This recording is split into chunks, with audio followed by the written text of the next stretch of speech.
गुरु जी की साजी नवाजी। गुरु रूप गुरु प्यारी साध संगत जी। वाहिगुरु जी का खालसा वाहिगुरु जी की फतेह। सजे पातशाह गुरबाणी गुरु विच आपां नूं जो उपदेश दे रहे कि जो साडा सारियां दा माता पिता है निरंकार सच वाहिगुरु, इस सच नूं सतगुरु भी आखे। महाराज कहंदे जिन्ने भी जीव संसार दे विच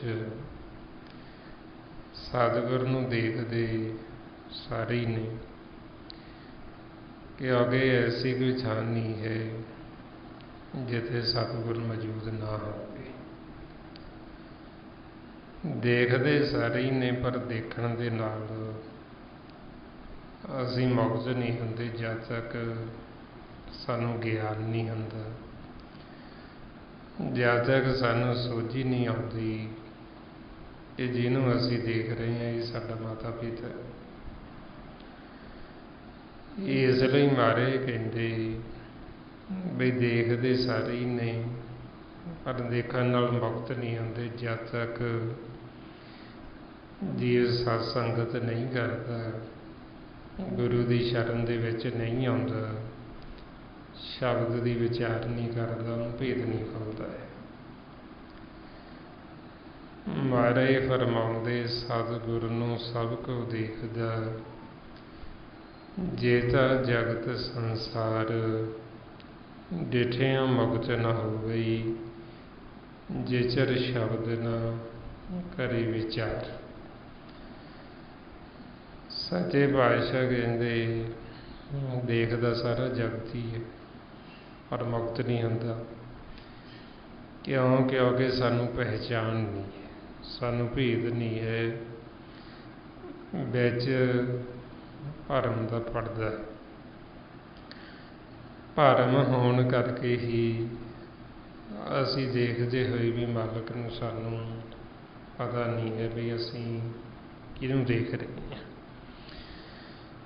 ਇਸ ਵਾਸਤੇ ਫਿਰ ਸੱਚੇ ਪਾਤਸ਼ਾਹ ਸਮਝਾਉਂਦੇ ਵੀ ਸ਼ਬਦਾਂ ਦੇ ਵਿੱਚ ਸਾਨੂੰ ਗੁਰਬਾਣੀ ਗੁਰੂ ਵਿੱਚ ਫਿਰ ਇਹ ਸਾਰਾ ਭੇਦ ਦਿੱਤਾ ਗਿਆ ਹੈ। ਬਈ ਜਿਹੜੇ ਵੀ ਜੀਵ ਪਰਮਾਤਮਾ ਨੂੰ ਮਿਲਣਾ ਚਾਹੁੰਦੇ ਉਹ ਫਿਰ ਸਾਨੂੰ ਸ਼ਬਦਾਂ ਦੇ ਵਿੱਚ ਗਿਆਨ ਦਿੱਤਾ ਗਿਆ, ਸੋਝੀ ਦਿੱਤੀ ਗਈ। ਪਰ ਸੱਚੇ ਪਾਤਸ਼ਾਹ ਕਹਿੰਦੇ ਭੇਦ ਤਾਂ ਸਾਰਾ ਦਿੱਤਾ ਹੈ ਪਰ ਇਸ ਨੂੰ ਬੁੱਝੇਗਾ ਖੋਜੇਗਾ ਕੋਈ ਵਿਰਲਾ ਵਿਰਲਾ ਹੀ। ਮਾਰੇ ਫਰਮਾਉਂਦੇ ਸ਼ਬਦਾਂ ਮਾਹੀ ਵਖਾਣੀ ਹੈ ਬਿਰਲਾ ਤਾਂ ਬੁੱਝੇਗਾ ਵੀ। ਇਹ ਸ਼ਬਦਾਂ ਦੇ ਵਿੱਚ ਵਿਖਿਆਨ ਤਾਂ ਸਾਰਾ ਕੀਤਾ, ਭੇਦ ਸਾਨੂੰ ਸਾਰਾ ਦਿੱਤਾ, ਪਰ ਜੀਵ ਭੇਦ ਲੈਂਦਾ ਨਹੀਂ ਹੈ, ਉਹਨੂੰ ਸਮਝ ਨਹੀਂ ਆਉਂਦੀ, ਸੋਝੀ ਨਹੀਂ ਆਉਂਦੀ। ਕਿਉਂਕਿ ਉਹ ਜੇ ਗੁਰਬਾਣੀ ਨੂੰ ਪੜ੍ਹਦਾ ਵੀ ਹੈ ਉਹ ਵਿੱਚ ਕੋਈ ਨਾ ਕੋਈ ਸੰਸਾਰ ਦਾ ਮਕਸਦ ਰੱਖ ਕੇ ਵਿੱਚ ਫਿਰ ਪੜ੍ਹਦਾ ਹੈ, ਸਵਾਰਥ ਕਰਕੇ ਪੜ੍ਹਦਾ ਹੈ, ਉੱਦਾਂ ਨਹੀਂ ਪੜ੍ਹਦਾ ਬਈ ਗੁਰਬਾਣੀ ਗੁਰੂ ਸਾਨੂੰ ਕੀ ਗਿਆਨ ਦੇ ਰਹੇ, ਕੀ ਸਾਨੂੰ ਸਮਝਾ ਰਹੇ, ਅਸੀਂ ਉਹ ਚੀਜ਼ ਨੂੰ ਸਮਝਣਾ। ਜਦ ਅਸੀਂ ਪਰਮਾਤਮਾ ਨਿਰੰਕਾਰ ਦਾ ਭੇਦ ਲੈਣਾ, ਆਪਦੇ ਮਾਤਾ ਪਿਤਾ ਦਾ ਭੇਦ ਲੈਣਾ ਗੁਰਬਾਣੀ ਗੁਰੂ ਪਾਸੋਂ, ਬਈ ਅਸੀਂ ਕਿਵੇਂ ਪਰਮਾਤਮਾ ਤੋਂ ਵਿਛੜੇ, ਕਿਵੇਂ ਅਸੀਂ ਮਿਲਾਪ ਕਰਨਾ, ਉਹ ਅਸੀਂ ਭੇਦ ਲੈਣਾ। ਇਸ ਕਰਕੇ ਅਸੀਂ ਪੜ੍ਹਨਾ। ਪਰ ਨਾ ਜੀਵ ਨੂੰ ਸੋਝੀ ਹੋਣ ਕਰਕੇ ਉਹ ਇਸ ਕਰਕੇ ਨਹੀਂ ਗੁਰਬਾਣੀ ਨੂੰ ਪੜ੍ਹਦਾ, ਉਹ ਸਿਰਫ ਵਿੱਚ ਸੰਸਾਰ ਦਾ ਕੋਈ ਮਤਲਬ ਰੱਖਦਾ ਹੈ, ਦੁਨਿਆਵੀ ਕੋਈ ਮੰਗ ਰੱਖਦਾ ਹੈ ਕਿ ਜੇ ਮੇਰਾ ਆਹ ਕੰਮ ਸਵਰ ਜੇ ਤੇ ਮੈਂ ਫਿਰ ਪਾਠ ਕਰਾਂਗਾ, ਇੰਨੇ ਪਾਠ ਕਰਾਂਗਾ, ਜੇ ਮੇਰਾ ਆਹ ਕਾਰਜ ਹੋ ਜੇ ਤਾਂ ਮੈਂ ਆਹ ਕਰਾਂਗਾ, ਜਾਂ ਮੇਰਾ ਸਰੀਰ ਹੈ ਜਿਹੜਾ ਇਹ ਸਰੀਰ ਦੀ ਤੰਦਰੁਸਤੀ ਵਾਸਤੇ ਬਈ ਸਰੀਰ ਦੀ ਤੰਦਰੁਸਤੀ ਦੇ ਇਹੋ ਮੰਗੀ ਜਾਂਦਾ ਹੈ। ਜਾਣੀ ਦੀ ਆਪਦੇ ਵਾਸਤੇ ਮਨ ਵਾਸਤੇ ਨਹੀਂ ਮੰਗਦਾ, ਇਹ ਸਰੀਰ ਵਾਸਤੇ ਜਿਹੜਾ ਕਿ ਬਗਾਨਾ ਹੈ, ਜਿਹੜਾ ਕਿ ਮਿਥਿਆ ਹੋਇਆ ਹੈ, ਇਹਦੇ ਬਾਰੇ ਮੰਗੀ ਜਾਂਦਾ ਹੈ। ਇਸ ਵਾਸਤੇ ਫਿਰ ਮਹਾਰਾਜ ਕਹਿੰਦੇ ਵੀ ਜੀਵ ਨੂੰ ਤਾਈਓ ਭੇਦ ਨਹੀਂ ਆਉਂਦਾ, ਤਾਈਓ ਉਹਨੂੰ ਸਮਝ ਨਹੀਂ ਲੱਗਦੀ ਪੜ੍ਹਦੇ ਹੋਏ ਵੀ ਬਈ ਮੈਂ ਕੀ ਪੜ੍ਹ ਰਿਹਾ, ਕਿਉਂਕਿ ਉਹ ਇੱਕ ਕਰਮ ਬਣਾ ਲੈਂਦਾ। ਜਿਵੇਂ ਸੰਸਾਰ ਦੇ ਵਿੱਚ ਕੋਈ ਜੀਵ ਕਰਮ ਕਰਦਾ ਹੈ, ਇਸੇ ਤਰ੍ਹਾਂ ਹੀ ਮਹਾਰਾਜ ਕਹਿੰਦੇ ਵੀ ਕੋਈ ਜੀਵ ਕਰਮ ਬਣਾ ਲੈਂਦਾ ਵੀ ਅਸੀਂ ਪੜ੍ਹਨਾ, ਕੋਈ ਕਰਮ ਬਣਾ ਲੈਂਦਾ ਵੀ ਅਸੀਂ ਗਾਉਣਾ, ਕੋਈ ਕਰਮ ਬਣਾ ਲੈਂਦਾ ਵੀ ਅਸੀਂ ਕਥਾ ਵਿਚਾਰ ਕਰਨੀ ਹੈ। ਇਸ ਲਈ ਮਹਾਰਾਜ ਕਹਿੰਦੇ ਪੜ੍ਹਨਾ ਗਾਉਣਾ ਸੰਸਾਰ ਕੀ ਕਾਰ, ਬਈ ਜੀਵ ਨੇ ਪੜ੍ਹਨਾ ਗਾਉਣਾ ਇਹ ਕਰਮ ਬਣਾ ਲਿਆ, ਤੇ ਜੋ ਪੜ੍ਹ ਰਿਹਾ ਉਹ ਨਹੀਂ ਸਮਝਿਆ ਵੀ ਸਾਨੂੰ ਕੀ ਸਤਿਗੁਰੂ ਭੇਦ ਦੇ ਰਹੇ, ਜਾਂ ਅਸੀਂ ਕੀ ਸਮਝਣਾ, ਅਸੀਂ ਕੀ ਬੁੱਝਣਾ। ਤੇ ਇਸ ਕਰਕੇ ਮਹਾਰਾਜ ਕਹਿੰਦੇ ਇਕੱਲਾ ਪੜ੍ਹਨ ਦੇ ਨਾਲ ਫਿਰ ਭੇਦ ਨਹੀਂ ਆਉਂਦਾ ਜਦ ਤੱਕ ਅਸੀਂ ਬੁੱਝਦੇ ਨਹੀਂ, ਸ਼ਬਦਾਂ ਦੇ ਵਿੱਚ ਸਾਨੂੰ ਬੁਝਾਇਆ ਗਿਆ। ਇਸ ਲਈ ਫਰਮਾਉਂਦੇ ਪੜ੍ਹਿਆ ਨਾਹੀਂ ਭੇਦ ਬੁਝਿਆ ਪਾਵਨਾ।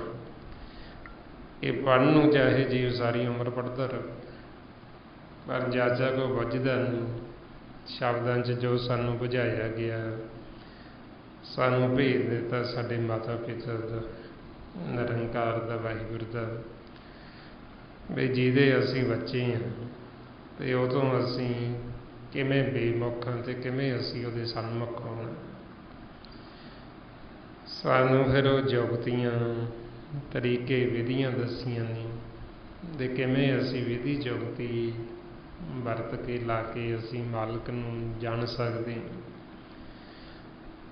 इसलिए महाराज कहते जो सच्चे परमात्मा जद तक असी जुगती तरीका नहीं सीखते उन्ना समा सानू भेद नहीं आता। सच तां पर जानीए जे जुगत जाने जीओ। जदों आपां नूं जुगती आउंदी आपां देखते हैं गुरु सानू भेद दिंदा है भी आ तुहाडा माता पिता है। फिर आपां नूं भेद खुलदा भी इहनूं तां असीं पहिलां भी देखते सी भी जो महाराज कह रहे सतगुर नूं सब को देखदा भी सारी देखते पर पहला भेद नहीं सी ज्ञान नहीं सी भी जिन्हों देख रहे हैं यो साडा जन्मदाता ये साडा माता पिता। गुरु ने फिर सानू ये भेद देना फिर उन्होंने साडा ये भरम है जोड़ा भरम खत्म करना। इसलिए फिर आपां नूं कहंदे भी वो गुरु करो जिहड़ा साडा ये भरम शंका निवृत्त कर दे खत्म कर दे। महाराज कहंदे सो गुर करो जो साच दृढ़ावे आकाशक थावे शब्द मिलावे। भी जिहड़ा सानू सच नूं दृढ़ करा दे साडे मन की जोत प्रगट कर दे साडी टुटी हुई गंढ दे वो गुरु करो। बई असी वो गुरु करिए जिहड़ा सानू बार बार करन दी फिर दोबारा लोड़ ना पवे। असी एको बार गुरु वाले बनीए ते जीवन मुक्त हो जाइए सदा वास्ते। इसलिए महाराज फरमाउंदे सो गुर करो जो बौर न करना। बई सानू दोबारा न करन दी लोड़ पवे ऐसा असी गुरु करिए बई जिहड़ा करन दे नाल असी जीवन मुक्त हो जाइए। हुण आपां नूं फिर समझाउंदे बई जद तक हुण असी गुरु की शरण च नहीं आउंदे सत्संगत असी नहीं करते गुरु तो वांझे रह के ही फिर असी ये संसार सागर दे विच डुब जाते सानू भेद नहीं आता। भाइयों मारे फरमाउंदे बांझ गुरु डूबा संसार। गुरु तो वांझे रह के असी डुब जाते सानू आपदे आप सोझी नहीं आती भेद नहीं आता।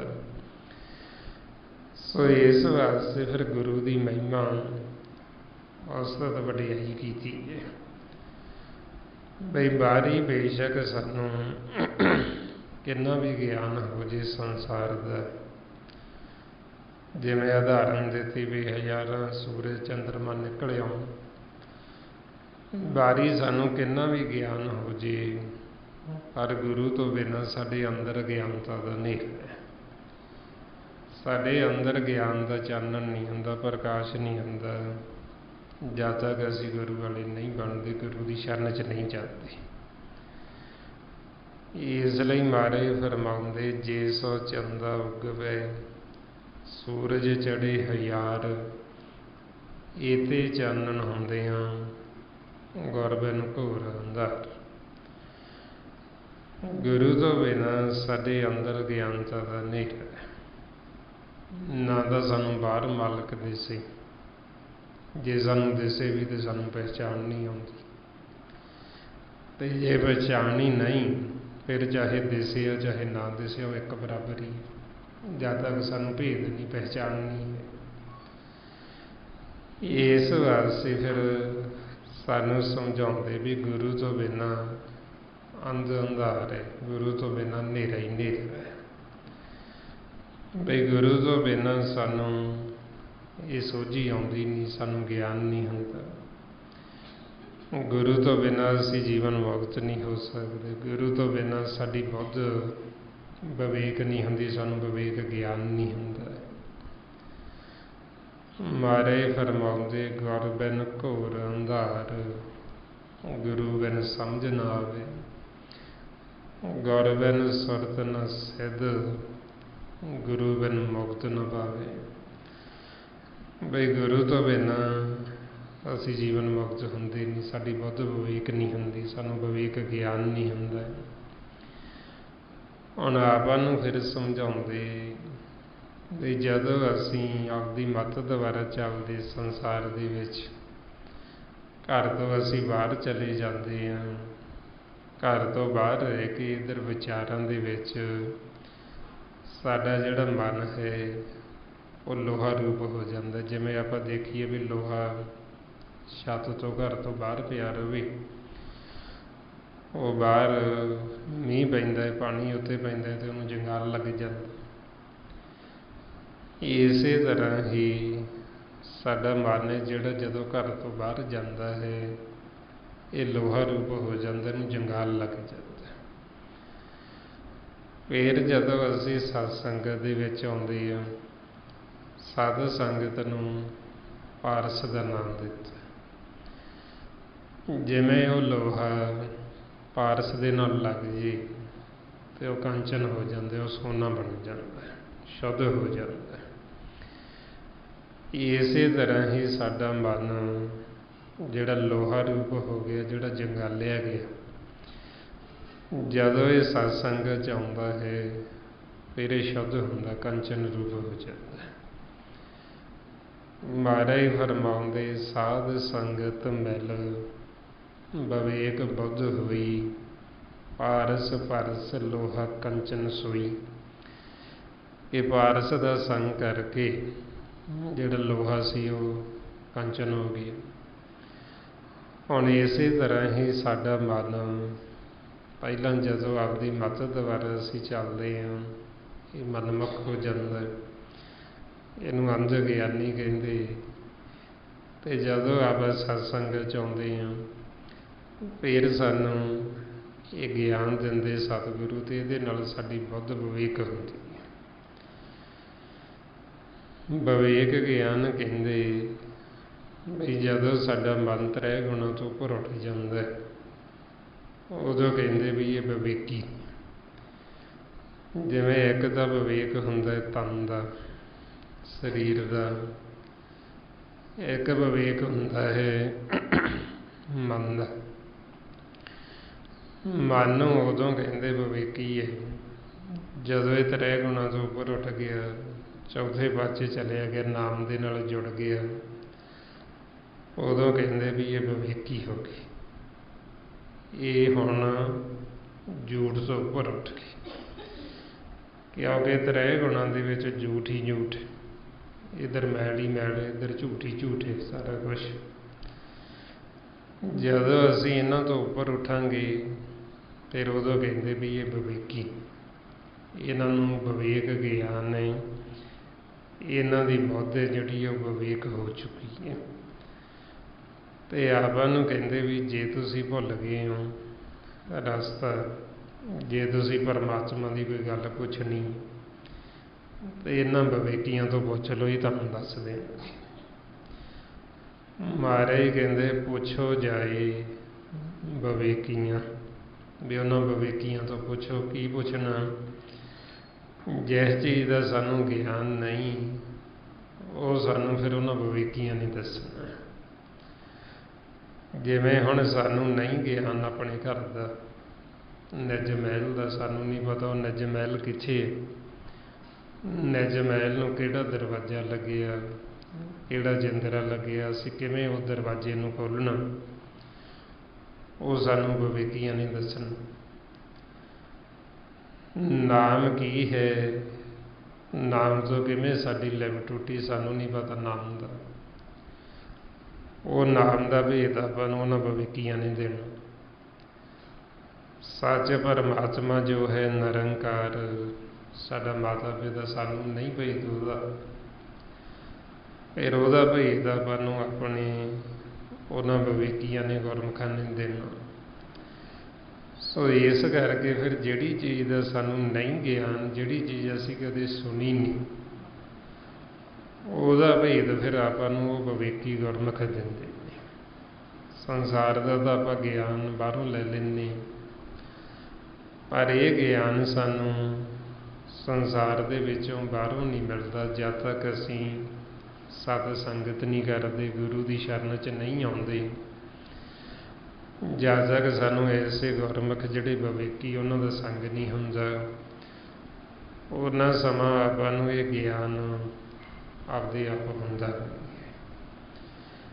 इस वास्ते फिर आपां नूं कहंदे भी जे तुसीं कोई ज्ञान की गल पुछनी, ध्यान की गल पुछनी है, तो फिर तुसीं उन्हां विवेकियां तो जाके पुछ लो।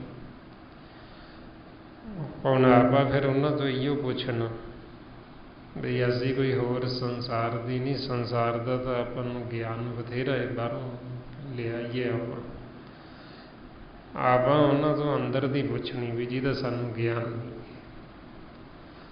भी सानूं साडे घर दा भेद दवो, सानूं भेद दवो इन्हां त्रै गुणां दा, माया दा, भी ये माया किवें साडे मन नूं ठग लैंदी, किवें साडा मन है माया दे घर दे विच आके सौ जांदा है, ते किवें हुण असीं इह माया तों उपर उठीए, किवें हुण साडे अंदर जिहड़ी ये दौड़ है, ये दौड़ खत्म नहीं हुंदी, साडा मन एक चित नहीं हुंदा, किवें साडा मन एक चित होवे, किवें भगती दे विच भिजे, आपां इह उन्हां गुरमुखां तो पुछना।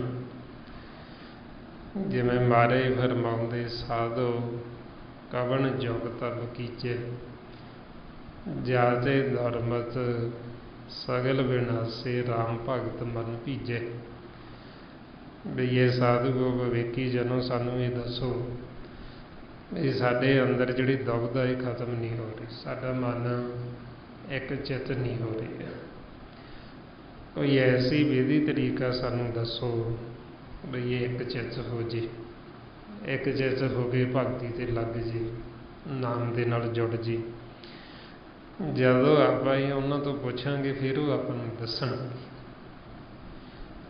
इस वास्ते फिर आपां नूं समझाउंदे भी ये शब्दां दे विच सानूं सारा भेद दिता गुरु साहिबानां ने, भगतां ने, संत साधु जनां ने, बई किवें साडे मन ने एक चित होना, क्योंकि जद तक असीं एक चित हुंदे नहीं उन्ना समा असीं मालक नूं भाउंदे नहीं।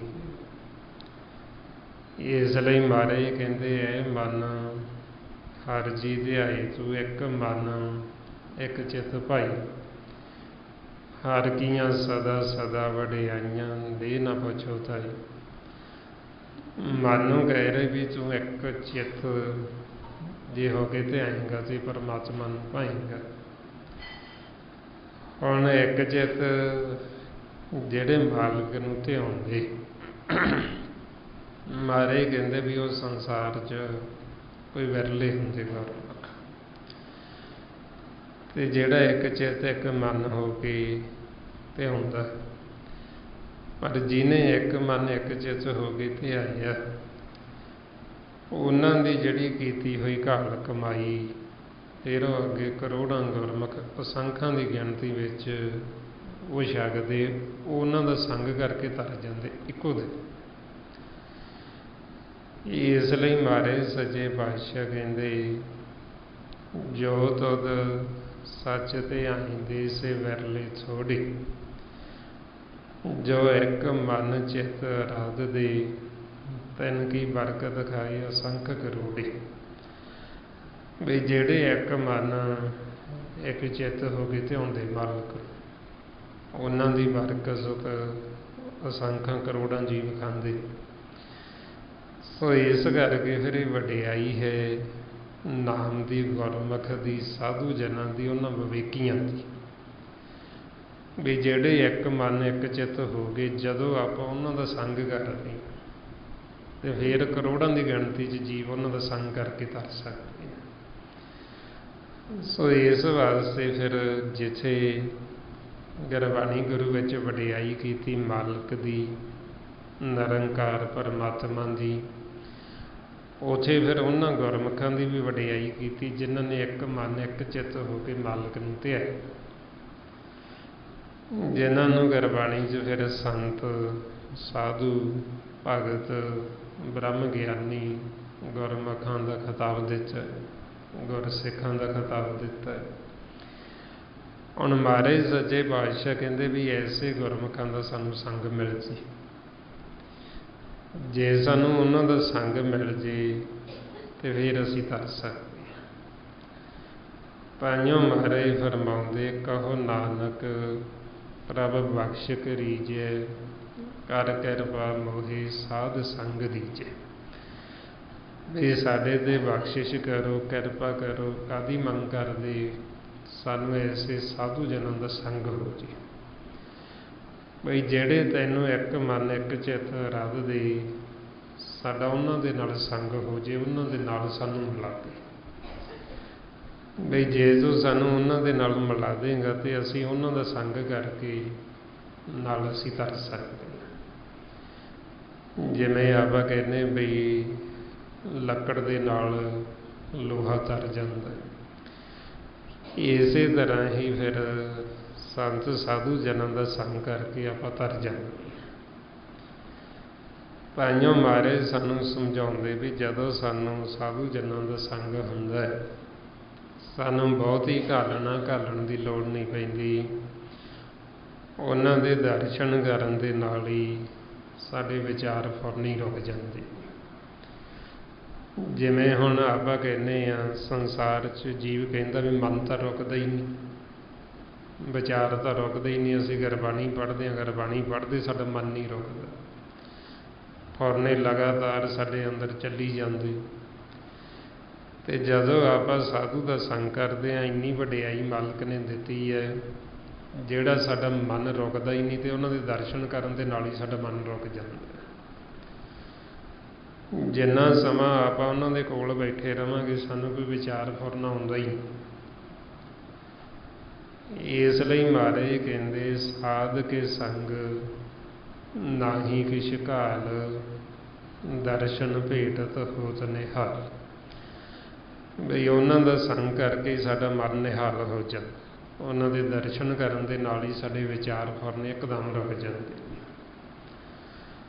ਸੋ ਇਸ ਵਾਸਤੇ ਫਿਰ ਆਪਾਂ ਨੂੰ ਬਹੁਤੀ ਘਾਲਣਾ ਨਹੀਂ ਘਾਲਣੀ ਪੈਂਦੀ। ਸਹਿਜ ਸੁਭਾਅ ਹੀ ਆਪਣਾ ਜਿਹੜਾ ਮਨ ਹੈ ਉਹ ਸਥਿਰ ਹੋ ਜਾਂਦਾ ਹੈ। ਤਾਂਹੀਓ ਫਿਰ ਆਪਾਂ ਨੂੰ ਸਮਝਾਉਂਦੇ ਵੀ ਜਿਹੜਾ ਮੁਕਤੀ ਦਾ ਦਰ ਹੈ, ਜਿਹੜਾ ਸਾਡੇ ਘਰ ਨੂੰ ਜਾਂਦਾ ਰਸਤਾ, ਵੀ ਉਹ ਬਹੁਤ ਬਰੀਕ ਹੈ। ਇੰਨਾ ਬਰੀਕ ਹੈ ਵੀ ਰਾਈ ਦਾ ਜਿਹੜਾ ਦਾਣਾ ਤੇ ਉਹਦਾ ਵੀ 10ਵਾਂ ਹਿੱਸਾ ਤੇ ਉਹ ਵੀ ਸੁੰਗੜਿਆ ਹੋਇਆ। ਜਿਸੋਂ ਦੀ ਸਾਡੇ ਮਨ ਨੇ ਲੰਘਣਾ। ਮਹਾਰਾਜ ਕਹਿੰਦੇ ਕਬੀਰ ਮਕ ਦੁਆਰਾ ਸੰਕਰਾ ਰਾਈ 10ਵੇਂ ਭਾਈ, ਵੀ ਰਾਈ ਦੇ 10ਵੇਂ ਹਿੱਸੇ ਜੰਨਾ। ਹੁਣ ਮਨ ਸੀ ਜਿਹੜਾ ਵਿਚਾਰਾਂ 'ਚ ਫੁਰਨਿਆਂ 'ਚ ਮੈਂਗਲ ਹੋ ਗਏ, ਹਾਥੀ ਬਣ ਗਏ, ਐਡਾ ਵੱਡਾ ਇਹਦਾ ਆਕਾਰ ਹੋ ਗਿਆ। ਹੁਣ ਇੰਨਾ ਬਰੀਕ ਰਸਤਾ ਤੇ ਉੱਥੋਂ ਦੀ ਲੰਘੇ ਕਿਵੇਂ? ਫਿਰ ਮਹਾਰਾਜ ਕਹਿੰਦੇ ਵੀ ਜੇ ਸਾਡੇ ਤੇ ਕਿਰਪਾ ਹੋਵੇ, ਸਾਨੂੰ ਐਸੇ ਸਾਧੂ ਜਨ ਗੁਰਮੁਖ ਮਿਲ ਜਾਣ ਜਿਹੜੇ ਮਾਲਕ ਨੂੰ ਮਿਲੇ, ਉਹਨਾਂ ਦਾ ਸੰਗ ਕਰਕੇ ਫਿਰ ਇਹ ਜਿਹੜਾ ਸਾਡਾ ਦਰ ਹੈ ਰਸਤਾ, ਉਹ ਰਸਤਾ ਖੋਲ੍ਹ ਦਿੰਦੇ ਤੇ ਸਾਡਾ ਸਹਿਜ ਸੁਭਾਈ ਘਰ ਦੇ ਵਿੱਚ ਆਉਣ ਜਾਣ ਬਣ ਜਾਂਦਾ। ਮਹਾਰਾਜ ਫਰਮਾਉਂਦੇ ਕਬੀਰ ਐਸਾ ਸਤਿਗੁਰ ਜੇ ਮਿਲੇ, ਤੁਠਾ ਕਰੇ ਪਸਾਓ, ਮੁਕਤ ਦੁਆਰਾ ਮੋਕਲਾ ਸਹਿਜੇ ਆਵੋ ਜਾਓ। ਬਈ ਫਿਰ ਸਹਿਜ ਸੁਭਾਅ ਹੀ ਆਪਣਾ ਘਰ ਦੇ ਵਿੱਚ ਆਉਣ ਜਾਣ ਬਣ ਜਾਂਦਾ, ਦਰ ਖੁੱਲ੍ਹ ਜਾਂਦਾ। ਸੋ ਇਸ ਕਰਕੇ ਫਿਰ ਇਹ ਵਡਿਆਈ ਹੈ ਸਾਰੀ ਸਤ ਸੰਗਤ ਦੀ, ਗੁਰਮੁਖਾਂ ਦੇ ਸੰਗ ਦੀ। ਤਾਂਹੀਓ ਆਪਾਂ ਰੋਜ਼ ਗੁਰਬਾਣੀ ਗੁਰੂ ਜਦੋਂ ਪੜ੍ਹਦੇ ਵਿਚਾਰਦੇ, ਆਪਾਂ ਬੇਨਤੀਆਂ ਕਰਦੇ ਹਾਂ ਵੀ ਮਾਲਕ ਨੂੰ ਸਾਡੇ 'ਤੇ ਕਿਰਪਾ ਕਰੋ, ਸਾਨੂੰ ਸੰਤਾਂ ਦਾ ਐਸੇ ਗੁਰਮੁਖਾਂ ਦਾ ਸੰਗ ਦੇਵੋ। ਮਹਾਰਾਜ ਕਹਿੰਦੇ ਅੰਤਰਜਾਮੀ ਪੁਰਖ ਵਿਧਾਤੇ, ਸ਼ਰਧਾ ਮਨ ਕੀ ਪੂਰੇ, ਨਾਨਕ ਦਾਸ ਹੈ ਸੁਖ ਮੰਗੇ, ਮੁਖ ਕਰ ਸੰਤਨ ਕੀ ਧੂਰੇ। ਬਈ ਅਸੀਂ ਤੇਰੇ ਜਿਹੜੇ ਸੰਤ ਉਹਨਾਂ ਦੀ ਧੂੜ ਬਣ ਜਾਈਏ, ਬਈ ਜਿਹੜੇ ਮਾਲਕ ਦੇ ਦਾਸ ਆਪਾਂ ਉਹਦੇ ਦਾਸਾਂ ਦੇ ਦਾਸ ਬਣ ਜਾਈਏ। ਮਹਾਰਾਜ ਕਹਿੰਦੇ ਦਾਸਨ ਦਾਸ ਹੋਏ ਤਾਂ ਹਰ ਪਾਏ। ਵੀ ਜੇ ਅਸੀਂ ਜਿਹੜੇ ਉਹਦੇ ਦਾਸ, ਜਿਹੜੇ ਇੱਕ ਚਿੱਤ ਰਾਤ ਦੇ, ਜੇ ਅਸੀਂ ਉਹਦੇ ਦਾਸਾਂ ਦੇ ਦਾਸ ਬਣ ਜਾਈਏ ਤੇ ਫਿਰ ਅਸੀਂ ਹਰੀ ਨੂੰ, ਮਾਲਕ ਨੂੰ ਮਿਲ ਸਕਦੇ। ਇਸ ਵਾਸਤੇ ਫਿਰ ਜਦੋਂ ਆਪਾਂ ਬੇਨਤੀ ਕਰਦੇ ਹਾਂ ਮਾਲਕ ਨੂੰ ਵੀ ਸਾਨੂੰ ਐਸੇ ਗੁਰਮੁਖ ਮਿਲ ਜਾਣ, ਤੇਰੇ ਸੰਤ ਸਾਧੂ ਜਿਹੜੇ ਤੇਰੇ ਪਿਆਰੇ, ਵੀ ਸਾਨੂੰ ਉਹਨਾਂ ਦਾ ਸੰਗ ਹੋ ਜੇ। ਤਾਂਹੀਓ ਅਰਦਾਸ 'ਚ ਵੀ ਆਪਾਂ ਰੋਜ਼ ਇਹੋ ਬੇਨਤੀ ਕਰਦੇ ਵੀ ਸਹੀ ਪਿਆਰੇ ਮੇਲ, ਜਿੰਨਾ ਮਿਲਿਆ ਤੇਰਾ ਨਾਮ ਚੇਤਾ। ਹੁਣ ਉਹ ਪਿਆਰੇ ਜਦੋਂ ਆਪਾਂ ਨੂੰ ਮਿਲਦੇ ਤੇ ਆਪਾਂ ਨੂੰ ਫਿਰ ਮਾਲਕ ਚੇਤੇ ਹੁੰਦਾ, ਪਰਮਾਤਮਾ ਯਾਦ ਹੁੰਦਾ। ਸੋ ਇਸ ਵਾਸਤੇ ਫਿਰ ਆਪਾਂ ਨੂੰ ਕਹਿੰਦੇ ਵੀ ਇਹ ਵਡਿਆਈ ਹੈ ਸਤ ਸੰਗਤ ਦੀ। ਜਿਨ੍ਹਾਂ ਨੂੰ ਫਿਰ ਇਹ ਸਤ ਸੰਗਤ ਮਿਲ ਜਾਂਦੀ ਹੈ ਉਹ ਜੀਵੇ ਸੰਸਾਰ ਸਾਗਰ ਤੋਂ ਤਰ ਜਾਂਦੇ। ਮਹਾਰਾਜ ਕਹਿੰਦੇ ਮੇਰੇ ਮਾਧੋ ਜੀ ਸਤ ਸੰਗਤ ਮਿਲੇ ਸੋ ਤਰਿਆ। ਹੁਣ ਸਤ ਸੰਗਤ ਕਹਿੰਦੇ ਉਸ ਨੂੰ ਜਿੱਥੇ ਮਾਲਕ ਦੇ ਐਸੇ ਪਿਆਰੇ ਬੈਠ ਕੇ ਮਾਲਕ ਦੀ ਉਸਤਤ ਕਰਦੇ, ਉਹਦੀ ਵਡਿਆਈ ਕਰਦੇ, ਨਾਮ ਦੀ ਮਹਿਮਾ ਕਰਦੇ, ਉਹਨੂੰ ਗੁਰਬਾਣੀ ਗੁਰੂ ਵਿੱਚ ਸਤ ਸੰਗਤ ਦਾ ਨਾਮ ਦਿੱਤਾ। ਮਹਾਰਾਜ ਕਹਿੰਦੇ ਸੋ ਥਾਨ ਸੁਹਾਵਾ ਪਵਿੱਤ ਹੈ ਜਿੱਥੇ ਸੰਤ ਸਭਾ, ਢੋਈ ਤਿਸ ਹੀ ਨੂੰ ਮਿਲੇ ਜਿਨ ਪੂਰਾ ਗੁਰੂ ਲੱਭਾ। ਮਹਾਰਾਜ ਕਹਿੰਦੇ ਵੀ ਉਹ ਥਾਂ ਵੀ ਪਵਿੱਤਰ ਜਿੱਥੇ ਸੰਤਾਂ ਦੀ ਸਭਾ ਹੁੰਦੀ। ਸਭਾ ਕਹਿੰਦੇ ਸਤ ਸੰਗਤ, ਸੰਗਤ ਨੂੰ ਸਭਾ ਦਾ ਨਾਮ ਦਿੱਤਾ। ਹੁਣ ਜਿੱਥੇ ਸੰਤ ਜਨ ਮਿਲ ਕੇ ਮਾਲਕ ਦਾ ਜਸ ਕਰਦੇ, ਉਹਦੀ ਵਡਿਆਈ ਕਰਦੇ, ਉਹਨੂੰ ਸਤ ਸੰਗਤ ਕਹਿੰਦੇ। ਤੇ ਇਸ ਲਈ ਸਤ ਸੰਗਤ ਦੀ ਪਹਿਚਾਣ ਦੱਸਦੇ। ਸਤ ਸੰਗਤ ਕੈਸੀ ਜਾਣੀ ਹੈ ਜਿੱਥੇ ਇੱਕੋ ਨਾਮ ਬਖਾਣੀ ਹੈ, ਕਿ ਜਿੱਥੇ ਨਾਮ ਦਾ ਵਿਖਿਆਨ ਹੁੰਦਾ ਹੋਵੇ ਉਸ ਨੂੰ ਗੁਰਬਾਣੀ ਗੁਰੂ ਵਿੱਚ ਸਤ ਸੰਗਤ ਦਾ ਨਾਮ ਦਿੱਤਾ। ਤੇ ਮਹਾਰਾਜ ਸੱਚੇ ਪਾਤਸ਼ਾਹ ਕਹਿੰਦੇ ਬਈ ਉਹ ਜੀਵ ਫਿਰ ਤਰ ਜਾਂਦੇ ਜਿਨ੍ਹਾਂ ਨੂੰ ਸਤ ਸੰਗਤ ਮਿਲ ਜਾਂਦੀ, ਉਹਨਾਂ ਦਾ ਭਾਰ ਉਤਾਰਾ ਹੋ ਜਾਂਦਾ। ਸੋ ਇਸ ਵਾਸਤੇ ਫਿਰ ਕਹਿੰਦੇ ਜਿਨ੍ਹਾਂ ਨੂੰ ਮਿਲ ਗਈ ਉਹ ਤਰ ਗਈ। ਤੇ ਇਸੇ ਕਰਕੇ ਬੇਨਤੀਆਂ ਕਰਦੇ ਵੀ ਸਾਨੂੰ ਸਤ ਸੰਗਤ ਮਿਲੇ, ਸਾਨੂੰ ਐਸੇ ਗੁਰਮੁਖਾਂ ਦਾ ਸੰਗ ਹੋ ਜੀ ਜਿਹੜੇ ਤੇਰੇ ਪਿਆਰੇ ਨੇ। ਹੁਣ ਆਪਾਂ ਨੂੰ ਫਿਰ ਦੱਸਦੇ ਵੀ ਸੇਵਾ ਵਾਸਤੇ ਇਹ ਦੋਵੇਂ ਭਲੇ ਨੇ, ਪਰਮਾਤਮਾ ਰਾਮ ਵੀ ਤੇ ਉਹਦੇ ਸੰਤ ਵੀ।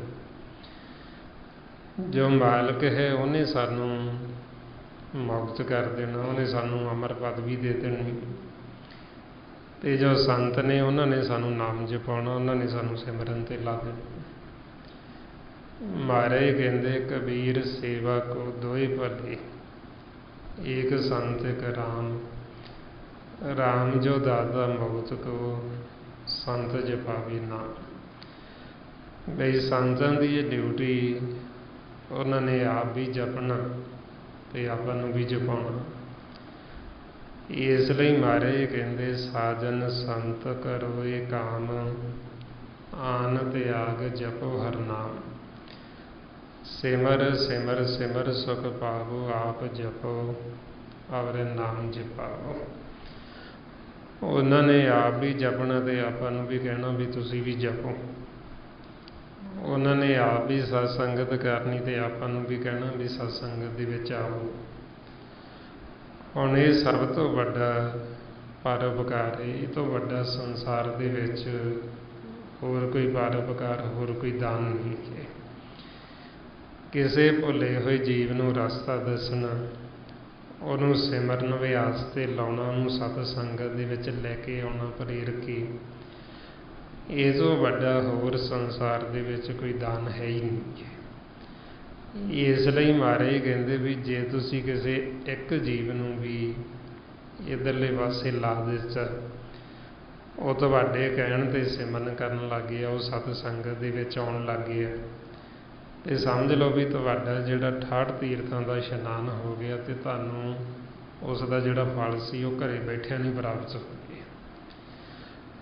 ਮਹਾਰਾਜ ਕਹਿੰਦੇ 68 ਤੀਰਥ ਸਗਲ ਪੁੰਨ ਜੀ ਦਇਆ ਪ੍ਰਵਾਨ।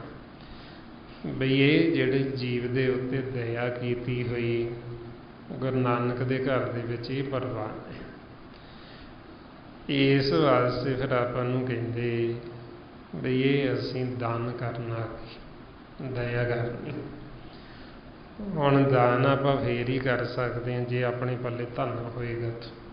ਜਿਵੇਂ ਆਪਾਂ ਸੰਸਾਰ 'ਚ ਦੇਖਦੇ ਹਾਂ, ਕੋਈ ਜੀਵ ਪੈਸੇ ਧੇਲੇ ਦਾ ਦਾਨ ਕਰਦਾ ਹੈ, ਉਹੀਓ ਕਰ ਸਕਦਾ ਜਿਹਦੇ ਆਪਦੇ ਕੋਲ ਪੈਸਾ ਧਨ ਹੈਗਾ, ਉਹੀਓ ਦਾਨ ਕਰੇਗਾ। ਜਿਹਦੇ ਕੋਲ ਹੈ ਹੀ ਨਹੀਂ ਉਹ ਕੀ ਦਾਨ ਕਰੇਗਾ। ਇਸੇ ਤਰ੍ਹਾਂ ਹੀ ਫਿਰ ਆਪਾਂ ਨੂੰ ਕਹਿੰਦੇ ਵੀ ਇਹ ਦਾਨ ਆਪਾਂ ਕਰਨਾ ਗਿਆਨ ਦੁਆਰਾ, ਗੁਰੂ ਦੀ ਮੱਤ ਦੁਆਰਾ। ਹੁਣ ਉਹ ਦਾਨ ਅਸੀਂ ਤਾਂਹੀਓ ਕਰ ਸਕਦੇ ਜੇ ਸਾਡੇ ਆਪਦੇ ਪੱਲੇ ਧਨ ਹੋਏਗਾ, ਨਾਮ ਤਾਂ। ਇਸ ਵਾਸਤੇ ਫਿਰ ਆਪਾਂ ਨੂੰ ਕਹਿੰਦੇ ਵੀ ਪਹਿਲਾਂ ਅਸੀਂ ਆਪ ਅਭਿਆਸ ਕਰਨਾ, ਆਪ ਸੰਗਤ ਕਰਨੀ, ਆਪ ਆਪਾਂ ਧੂੜੀ ਲੈਣੀ ਸਾਧੂਆਂ ਦੇ ਬਚਨਾਂ ਦੀ, ਸੰਤਾਂ ਦੀ। ਫਿਰ ਧੂੜੀ ਲੈ ਕੇ ਆਪਾਂ ਆਪ ਅਭਿਆਸ ਕਰਕੇ ਉਹ ਨਾਮ ਤੱਕ ਪਹੁੰਚਣਾ ਤੇ ਅੱਗੇ ਫਿਰ ਨਾਮ ਦਾ ਭੇਤ ਦੇਣਾ। ਇਸ ਵਰਤਾਏ ਮਹਾਰਾਜ ਕਹਿੰਦੇ ਮਾਘ ਮੱਜਨ ਸੰਗ ਸਾਧੂਆਂ, ਧੂੜੀ ਕਰ ਇਸ਼ਨਾਨ, ਹਰ ਕਾ ਨਾਮ ਧਿਆਏ ਸੁਣ, ਸਭਨਾਂ ਨੂੰ ਕਰ ਦਾਨ। ਬਈ ਇਹ ਦਾਨ ਕਰਨਾ ਤੇ ਇਹ ਦਾਨ ਕਰਨ ਦੇ ਨਾਲ ਕੀ ਹੋਏਗਾ। ਮਹਾਰਾਜ ਕਹਿੰਦੇ ਜਨਮ ਕਰਮ ਮਲ ਉਤਰੇ, ਮਨ ਤੇ ਜਾਏ ਗੁਮਾ। ਕਾਮ ਕ੍ਰੋਧ ਨ ਮੋਹੀਏ, ਬੈਣ ਸੇ ਲੋਭ ਸਵਾਨ। ਵੀ ਇਹ ਦਾਨ ਕਰਨ ਦੇ ਨਾਲ ਸਾਡੇ ਅੰਦਰ ਅਭਿਮਾਨ ਨਹੀਂ ਆਏਗਾ, ਹਉਮੈ ਨਹੀਂ ਆਏਗੀ। ਇਹ ਦਾਨ ਕਰਨ ਦੇ ਨਾਲ ਸਾਡੇ ਅੰਦਰੋਂ ਵਿਕਾਰ ਨੇ ਜਿਹੜੇ ਉਹ ਖਤਮ ਹੋ ਜਾਣਗੇ। ਫਿਰ ਆਪਾਂ ਨੂੰ ਸਮਝਾਉਂਦੇ ਬਈ ਇਹ ਹੈ ਦਾਨ ਕਲਯੁਗ ਦੇ ਸਮੇਂ ਦੇ ਵਿੱਚ ਜਿਹੜਾ ਆਪਾਂ ਕਰਨਾ ਹੈ। ਤੇ ਮਹਾਰਾਜ ਕਹਿੰਦੇ ਵੀ ਇਹ ਹੁੰਦਾ ਹੈ ਅਕਲ ਦੁਆਰਾ। ਜਿਵੇਂ ਪਹਿਲਾਂ ਆਪਾਂ ਆਪ ਮਾਲਕ ਨੂੰ ਸਿਮਰਨਾ, ਸਿਮਰ ਕੇ ਆਪ ਸਹਿਜ ਦੇ ਵਿੱਚ ਜਾਣਾ, ਸਹਿਜ ਜਾ ਕੇ ਫਿਰ ਗੁਰਬਾਣੀ ਗੁਰੂ ਨੂੰ ਵਿਚਾਰਨਾ, ਵਿਚਾਰ ਕੇ ਫਿਰ ਗੁਰਬਾਣੀ ਗੁਰੂ ਦੁਆਰਾ ਅੱਗੇ ਸਮਝਾਉਣਾ। ਇਸ ਨੂੰ ਮਹਾਰਾਜ ਕਹਿੰਦੇ ਅਕਲੀ ਸਾਹਿਬ ਸੇਵੀਏ, ਅਗਲੀ ਪਾਈਏ ਮਾਣ, ਅਕਲੀ ਪੜ੍ਹ ਕੇ ਪੂਜੀਏ, ਅਕਲੀ ਕੀਜੇ ਦਾਨ, ਕਹੇ ਨਾਨਕ ਰਾਹ ਇਹੋ, ਹੋਰ ਗੱਲਾਂ ਸ਼ੈਤਾਨ। ਮਹਾਰਾਜ ਕਹਿੰਦੇ ਵੀ ਇਹ ਅਸੀਂ ਅਕਲ ਜੋਤ ਦੁਆਰਾ, ਜੋ ਸਾਨੂੰ ਗੁਰੂ ਫਿਰ ਸਿਖਾਉਂਦਾ ਹੈ ਵੀ ਕਿਵੇਂ ਅਸੀਂ ਅਕਲ ਤੇ ਜੋਤ ਦਾ ਇਸਤੇਮਾਲ ਕਰਨਾ, ਉਹ ਸਿੱਖ ਕੇ ਆਪਾਂ ਫਿਰ ਇਹ ਅਕਲ ਦੁਆਰਾ ਅੱਗੇ ਦਾਨ ਕਰਨਾ, ਫਿਰ ਇਹ ਅੱਗੇ ਜੀਵਨ ਨੂੰ ਭੇਤ ਦੇਣਾ। ਸੋ ਇਸ ਵਾਸਤੇ ਫਿਰ ਆਪਾਂ ਨੂੰ ਕਹਿੰਦੇ ਵੀ ਇਹਦੇ ਬਰਾਬਰ ਸੰਸਾਰ ਦੇ ਵਿੱਚ ਹੋਰ ਕੋਈ ਦਾਨ ਨਹੀਂ ਹੈ। ਸੰਸਾਰ ਦਾ ਕੋਈ ਰੋਜ਼ ਕਿੰਨਾ ਵੀ ਦਾਨ ਕਰੇ, ਮਹਾਰਾਜ ਉਦਾਹਰਨ ਦਿੰਦੇ ਵੀ ਰੋਜ਼ ਕੋਈ ਹਾਥੀ ਘੋੜੇ ਦਾਨ ਕਰੇ, ਰੋਜ਼ ਕੋਈ ਆਪਦੇ ਬਰਾਬਰ ਤੋਲ ਕੇ ਸੋਨਾ ਦਾਨ ਕਰੇ, ਰੋਜ਼ ਧਰਤੀ ਜ਼ਮੀਨ ਭੂਮ ਦਾਨ ਕਰੇ, ਪਰ ਨਾਮ ਦੇ ਇੱਕ ਤਿਲ ਬਰਾਬਰ ਬਣੀ ਹੈ, ਉਹ ਨਾਮ ਤੱਕ ਨਹੀਂ ਪਹੁੰਚ ਸਕਦਾ। ਮਹਾਰਾਜ ਫਰਮਾਉਂਦੇ ਅਸ ਦਾਨ, ਗਜ ਦਾਨ, ਸੇਜਾ ਨਾਰੀ ਭੂਮ ਦਾਨ, ਐਸਾ ਦਾਨ ਨਿਤ ਨਿਤ ਕੀਜੈ, ਆਤਮ ਕੋ ਨਿਰਮੈਲ ਕੀਜੇ, ਆਪ ਬਰਾਬਰ ਕੰਚਨ ਦੀਜੇ, ਰਾਮ ਨਾਮ ਸਰ ਤਉ ਨਾ ਪੂਜੇ। ਵੀ ਨਾਮ ਦੇ ਇੱਕ ਤਿਲ ਬਰਾਬਰ ਬਣੀ। ਇੱਦਾਂ ਰੋਜ਼ ਵੀ ਕੋਈ ਦਾਨ ਕਰੇ ਤਾਂ ਵੀ ਉਹ ਨਾਮ ਤੱਕ ਨਹੀਂ ਪਹੁੰਚ ਸਕਦਾ ਜਦ ਤੱਕ ਉਹ ਸਤਸੰਗਤ ਨਹੀਂ ਕਰਦਾ, ਅਭਿਆਸ ਨਹੀਂ ਕਰਦਾ ਹੈ। ਇਸ ਵਾਸਤੇ ਫਿਰ ਆਪਾਂ ਨੂੰ ਕਹਿੰਦੇ ਵੀ ਕਲਯੁਗ ਦੇ ਵਿੱਚ ਅਸਲ ਪੁੰਨ ਕੀ ਹੈ, ਦਾਨ ਕੀ ਹੈ। ਮਹਾਰਾਜ ਕਹਿੰਦੇ ਕਲ ਮੈਂ ਇਹੋ ਪੁੰਨ, ਗੁਣ ਗੋਬਿੰਦ ਗਾਏ। ਵੀ ਕਲਯੁਗ ਦੇ ਵਿੱਚ ਸਭ ਤੋਂ ਵੱਡਾ ਪੁੰਨ ਇਹੀ ਹੈ, ਮਾਲਕ ਦੇ ਗੁਣ ਗਾਉਣੇ, ਪਰਮਾਤਮਾ ਦਾ ਸਿਮਰਨ ਕਰਨਾ। ਜੇ ਆਪਾਂ ਆਪ ਸਿਮਰਨ ਕਰਦੇ ਹਾਂ, ਅੱਗੇ ਸਿਮਰਨ ਕਰਾਉਂਦੇ ਹਾਂ, ਤੇ ਇਹ ਸਭ ਤੋਂ ਵੱਡਾ ਪੁੰਨ ਹੈ। ਸੋ ਇਸ ਵਾਸਤੇ ਫਿਰ ਇਹ ਕੀਤਾ ਹੋਇਆ ਪੁੰਨ, ਇਹ ਕੀਤੀ ਹੋਈ ਦਇਆ, ਇਹ ਦਾਨ, ਇਹ ਗੁਰੂ ਨਾਨਕ ਦੇ ਘਰ ਦੇ ਵਿੱਚ ਪ੍ਰਵਾਨ ਹੈ। ਇਹੋ ਸਾਡੇ ਉੱਤੇ ਪਰਉਪਕਾਰ ਫਿਰ ਸੰਸਾਰ ਦੇ ਵਿੱਚ ਆ ਕੇ ਗੁਰਮੁਖ ਕਰਦੇ ਨੇ। ਜਦੋਂ ਸੰਸਾਰ 'ਚ ਗੁਰਮੁਖ ਮਹਾਂਪੁਰਸ਼ ਆਉਂਦੇ, ਸੰਤ ਸਾਧੂ ਜਨ ਆਉਂਦੇ, ਉਹ ਆਪਣੇ ਉੱਤੇ ਫਿਰ ਇਹੋ ਪਰਉਪਕਾਰ ਕਰਦੇ, ਸਾਨੂੰ ਭੁੱਲੇ ਹੋਏ ਜੀਵਨ ਨੂੰ ਭਗਤੀ ਦਾ ਭੇਦ ਦਿੰਦੇ ਨੇ, ਸਾਨੂੰ ਭਗਤੀ ਉੱਤੇ ਲਾਉਂਦੇ ਤੇ ਸਾਨੂੰ ਮਾਲਕ ਤੋਂ ਵਿਛੜਿਆ ਹੋਇਆਂ ਨੂੰ ਫਿਰ ਪਰਮਾਤਮਾ ਦੇ ਨਾਲ ਮਿਲਾ ਦਿੰਦੇ। ਇਸ ਲਈ ਮਹਾਰਾਜ ਫਰਮਾਉਂਦੇ, ਜਨਮ ਮਰਨ ਦੋਹੂ ਮੈਂ ਨਾਹੀ, ਜਨ ਪਰਉਪਕਾਰੀ ਆਏ, ਜੀ ਦਾਨ ਦੇ ਭਗਤੀ ਲਾਵਣ, ਹਰ ਸਿਉ ਲੈਣ ਮਿਲਾਏ। ਵੀ ਉਹ ਸਾਨੂੰ ਕੀ ਦਾਨ ਦਿੰਦੇ, ਸਾਨੂੰ ਭਗਤੀ ਦੇ ਉੱਤੇ ਲਾਉਂਦੇ, ਸਾਨੂੰ ਭਗਤੀ ਦਾ ਭੇਦ ਦਿੰਦੇ ਵੀ ਭਗਤੀ ਅਸੀਂ ਕਾਹਦੇ ਵਾਸਤੇ ਕਰਨੀ। ਕਿਉਂਕਿ ਜਦ ਤੱਕ ਆਪਾਂ ਨੂੰ ਉਹਨਾਂ ਦਾ ਸੰਗ ਨਹੀਂ ਹੁੰਦਾ, ਉਹਨਾਂ ਸਮਾਂ ਜੇ ਆਪਾਂ ਗੁਰੂ ਘਰ ਵੀ ਆਉਂਦੇ, ਆਪਾਂ ਸੰਸਾਰ ਦੀਆਂ ਮੰਗਾਂ ਵਾਸਤੇ ਆਉਂਦੇ ਵੀ ਸਾਡੀ ਆਹ ਇੱਛਾ ਪੂਰੀ ਹੋ ਜੇ।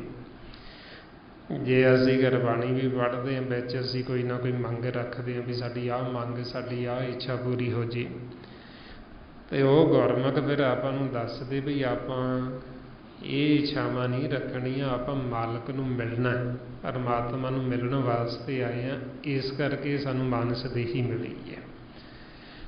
ਇਹ ਚੀਜ਼ਾਂ ਤਾਂ ਅਸੀਂ ਪਹਿਲਾਂ ਵੀ ਮੰਗਦੇ ਹੀ ਆ ਰਹੇ ਹਾਂ, ਜਿਉਂ ਅਸੀਂ ਸਤਿਯੁਗ ਤੋਂ ਚੱਲੇ ਹਾਂ, ਇਹ ਸਾਡੀਆਂ ਮੰਗਾਂ ਪੂਰੀਆਂ ਹੋਈਆਂ ਹੀ ਨਹੀਂ ਕਦੇ।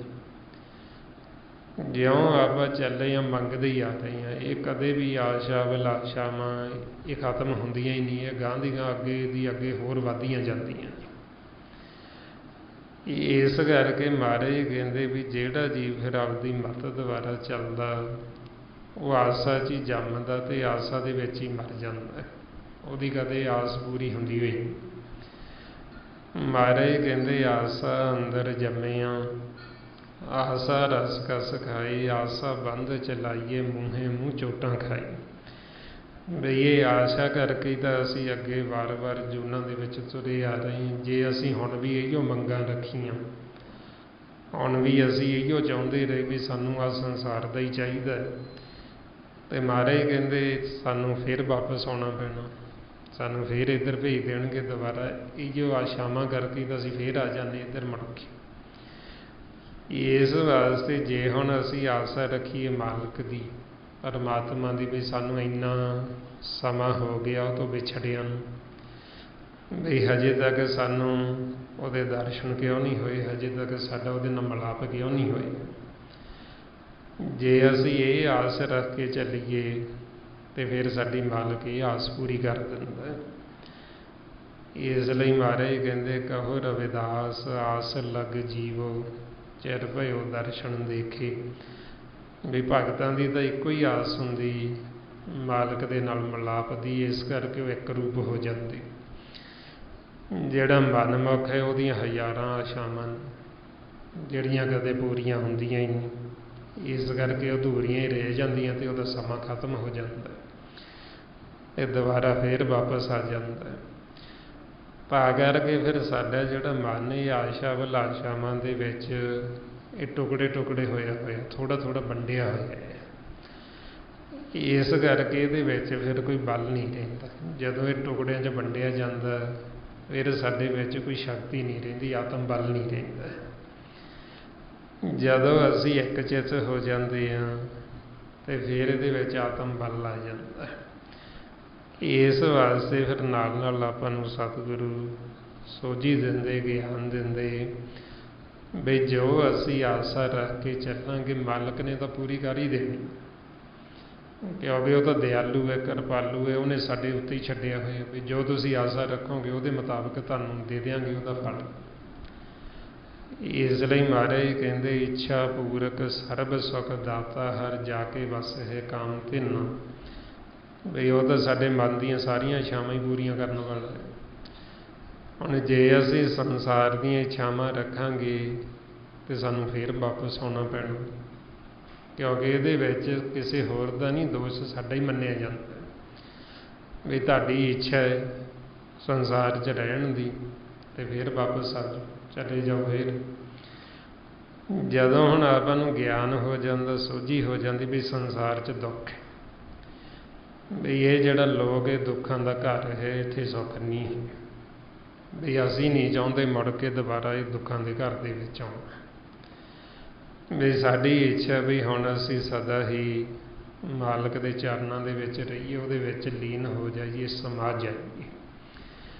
जे साडी ये इच्छा होएगी तो साडी मालक वो इच्छा पूरी कर दिंदा। इसलिए महाराज फरमाउंदे जैसी भूख तैसी का पूरक, सगल घटा का स्वामी, नानक प्यास लगी दर्शन की पर मिलिया अंतरजामी। बई जे साडे मन दे विच उहदे दर्शनां दी प्यास, साडे अंदर तड़फ है उहनूं मिलण दी, ते सानूं वो मिल पैंदा।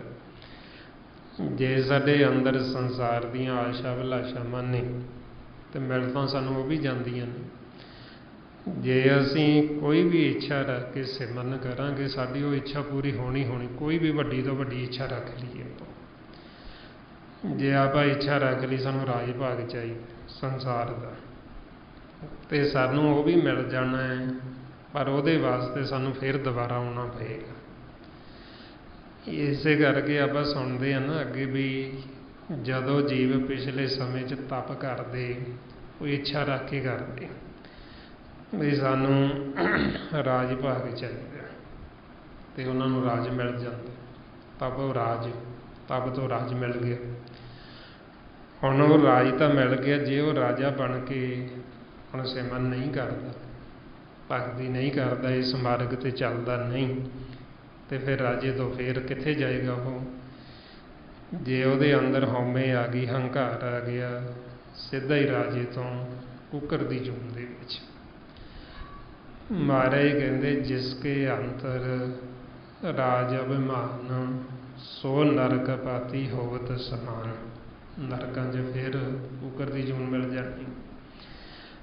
इस वास्ते फिर आपां नूं समझाउंदे भी जो असीं इच्छा रखांगे मिल तां सानूं जाना ही, पर जे असीं जो मालक साडी पालना पोसना करदा असीं ਉਹਨੂੰ ही मंग लीए, मालक नूं भी सानूं तूं ही चाहीदा, तो फिर सानूं होर कुछ मंगण की लोड़ ही नहीं। इस वास्ते जदों आपां नूं मालक मिल पैंदा, फिर वो आपां नूं पुछदा भी दसो तुहानूं की चाहीदा, तुहाडी की इच्छा है, तुहाडी की मंग है। फिर उत्थे अपने मन की कोई इच्छा रहिंदी नहीं। इसे वास्ते जी गुरु अर्जन देव जी कहते भी जदों तुइयों हुण साडे वल हो गए, हुण सानूं होर कोई इच्छा नहीं है। महाराज कहते जा तू मेरे बल है तां क्या मोशंदा, तुद सब कुछ मैनू सौंपिया जा तेरा बंदा। लखमी तोट ना आवी खाए खर्च रहंदा, भी जदों तुइयों साडे वल हो गया हुण साडी कोई इच्छा ही नहीं, सारियां इच्छावां ही पूरियां हो जांदियां। कि जदों इच्छा रही नहीं तो सारियां इच्छावां ही पूरियां हो गई। जद तक साडे अंदर इच्छा है, वो इच्छा फिर पूरी नहीं होंदी, वो गांह दी गांह होर वधदियां जांदियां। इस वास्ते हुण आपां नूं कहंदे भी ये इच्छावां नूं पूरियां करन वास्ते ये आपां सिमरन अभ्यास करना। जिउं आपां ये अभ्यास करांगे तो उदों अपना मन विचारां तो फुरनियां तो रहत होएगा, तो फिर आप मालक के नेड़े होवांगे, फिर आप आपदे घर जावांगे। आओ हुण घर जाण वास्ते जो सतगुरु आपां नूं सासक रहस्य मन दसदे ने, आओ सारे गुरमुख प्यारे करो जी शुरू। वाहिगुरू वाहिगुरू वाहिगुरू वाहिगुरू वाहिगुरू वाहिगुरू वाहिगुरू वाहिगुरू वाहिगुरू वाहिगुरू वाहिगुरू वाहिगुरू वाहिगुरू वाहिगुरू ਵਾਹਿਗੁਰੂ ਵਾਹਿਗੁਰੂ ਵਾਹਿਗੁਰੂ ਵਾਹਿਗੁਰੂ ਵਾਹਿਗੁਰੂ ਵਾਹਿਗੁਰੂ ਵਾਹਿਗੁਰੂ ਵਾਹਿਗੁਰੂ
ਵਾਹਿਗੁਰੂ ਜੀ ਕੀ ਫਤਿਹ। ਇਸ ਤਰੀਕੇ ਨਾਲ ਗੁਰਮੁਖੋ ਜਦੋਂ ਆਪਾਂ ਇਹ ਅਭਿਆਸ ਕਰਦੇ ਹਾਂ, ਜਿਉਂ ਆਪਾਂ ਇਹ ਅਭਿਆਸ ਕਰਾਂਗੇ ਆਪਣਾ ਮਨ ਵਿਚਾਰਾਂ ਤੋਂ ਫੁਰਨਿਆਂ ਤੋਂ ਰਹਿਤ ਹੋਏਗਾ। ਜਿਉਂ ਮਨ ਵਿਚਾਰਾਂ ਤੋਂ ਰਹਿਤ ਹੋਏਗਾ, ਨਿਰਮਲ ਹੋਏਗਾ। ਜਦੋਂ ਸਾਡਾ ਮਨ ਨਿਰਮਲ ਹੋ ਗਿਆ, ਫਿਰ ਵਿਰਾਗੀ ਹੋ ਜਾਂਦਾ। ਨਿਰਮਲ ਮਨ ਦੀ ਨਿਸ਼ਾਨੀ ਫਿਰ ਵਿਰਾਗੀ ਹੋ ਜਾਏਗਾ। ਜਦੋਂ ਇਹ ਵਿਰਾਗੀ ਹੋ ਜਾਂਦਾ, ਫਿਰ ਇਹ ਮਾਇਆ ਨੂੰ ਛੱਡ ਦਿੰਦਾ। ਮਾਇਆ ਕੀ ਵਿਚਾਰ, ਜਦ ਤੱਕ ਸਾਡੇ ਅੰਦਰ ਵਿਰਾਗ ਨਹੀਂ, ਤੜਫ ਨਹੀਂ, ਅਸੀਂ ਮਾਲਕ ਦੇ ਵਿਛੋੜੇ ਦਾ ਦੁੱਖ ਨਹੀਂ ਮਹਿਸੂਸ ਕਰਦੇ, ਉਹਨਾਂ ਸਮਾਂ ਇਹ ਮਾਇਆ ਜਿਹੜੀ, ਇਹ ਮਾਇਆ ਨੂੰ ਸਾਡਾ ਮਨ ਛੱਡਦਾ ਨਹੀਂ ਹੈ। ਮਹਾਰਾਜ ਫਰਮਾਉਂਦੇ, ਬਿਨ ਵਿਰਾਗ ਨੈ ਛੂਟ ਸਮਾਇਆ। ਇਹ ਜਦ ਤੱਕ ਸਾਡੇ ਅੰਦਰ ਵਿਰਾਗ ਨਹੀਂ, ਇਹ ਮਾਇਆ ਨੂੰ ਛੱਡੇਗਾ ਹੀ। ਵਿਚਾਰ ਸਾਡੇ ਰੁਕਣੇ ਹੀ ਨਹੀਂ, ਸਾਨੂੰ ਵਿਚਾਰ ਫੁਰਨੇ ਆਈ ਜਾਣ। ਜਦੋਂ ਸਾਡਾ ਮਨ ਵਿਰਾਗੀ ਹੋ ਗਿਆ, ਫਿਰ ਕੋਈ ਵਿਚਾਰ ਆਉਂਦਾ ਹੀ ਨਹੀਂ, ਫਿਰ ਕੋਈ ਫੁਰਨਾ ਆਉਂਦਾ ਹੀ ਨਹੀਂ। ਜਿੱਥੇ ਬੈਠੇ ਰਹਾਂਗੇ ਵਿਚਾਰਾਂ ਤੋਂ ਰਹਿਤ ਹੋ ਕੇ, ਫਿਰ ਇੱਕੋ ਹੀ ਵਿਚਾਰ ਹੈ। ਜੇ ਕਿਹੜਾ ਸਮਾਂ ਹੋਵੇ ਮਾਲਕ ਦੇ ਦਰਸ਼ਨ ਹੋਣ, ਉਹਦੇ ਨਾਲ ਮਿਲਾਪ ਹੋਵੇ, ਫਿਰ ਉਹ ਸਾਡੇ ਅੰਦਰ ਤੜਫ ਵਿਰਾਗ ਹੈ। ਸੋ ਇਸ ਵਾਸਤੇ ਹੁਣ ਆਪਾਂ ਕੋਸ਼ਿਸ਼ ਕਰਨੀ ਵੀ ਸਾਡਾ ਮਨ ਨਿਰਮਲ ਹੋਵੇ। ਉਹਦੇ ਵਾਸਤੇ ਵੱਧ ਤੋਂ ਵੱਧ ਆਪਾਂ ਸਿਮਰਨ ਕਰਨਾ। ਗੁਰਬਾਣੀ ਗੁਰੂ ਨੂੰ ਜਦੋਂ ਆਪਾਂ ਪੜ੍ਹ ਕੇ ਵਿਚਾਰਨਾ, ਖੋਜਣਾ। ਸਾਰੀ ਗੁਰਬਾਣੀ ਗੁਰੂ ਵਿੱਚ ਅੰਮ੍ਰਿਤ ਹੈ। ਜਦੋਂ ਆਪਾਂ ਅੰਮ੍ਰਿਤਮਈ ਬਾਣੀ ਨੂੰ ਵਿਚਾਰਾਂਗੇ ਤੇ ਸਾਡਾ ਮਨ ਧੋਤਾ ਜਾਣਾ ਹੈ। ਮਹਾਰਾਜ ਫਰਮਾਉਂਦੇ, ਮਨ ਤਨ ਧੋਵੇ ਸ਼ਬਦ ਵਿਚਾਰੀ। ਤੇ ਜਦੋਂ ਅਸੀਂ ਸ਼ਬਦ ਦੀ ਵਿਚਾਰ ਕਰਦੇ, ਸਾਡਾ ਮਨ ਤੇ ਮਨ ਦਾ ਤਨ ਦੋਵੇਂ ਧੋਤੇ ਜਾਂਦੇ, ਸਾਡਾ ਮਨ ਨਿਰਮਲ ਹੋ ਜਾਂਦਾ ਹੈ।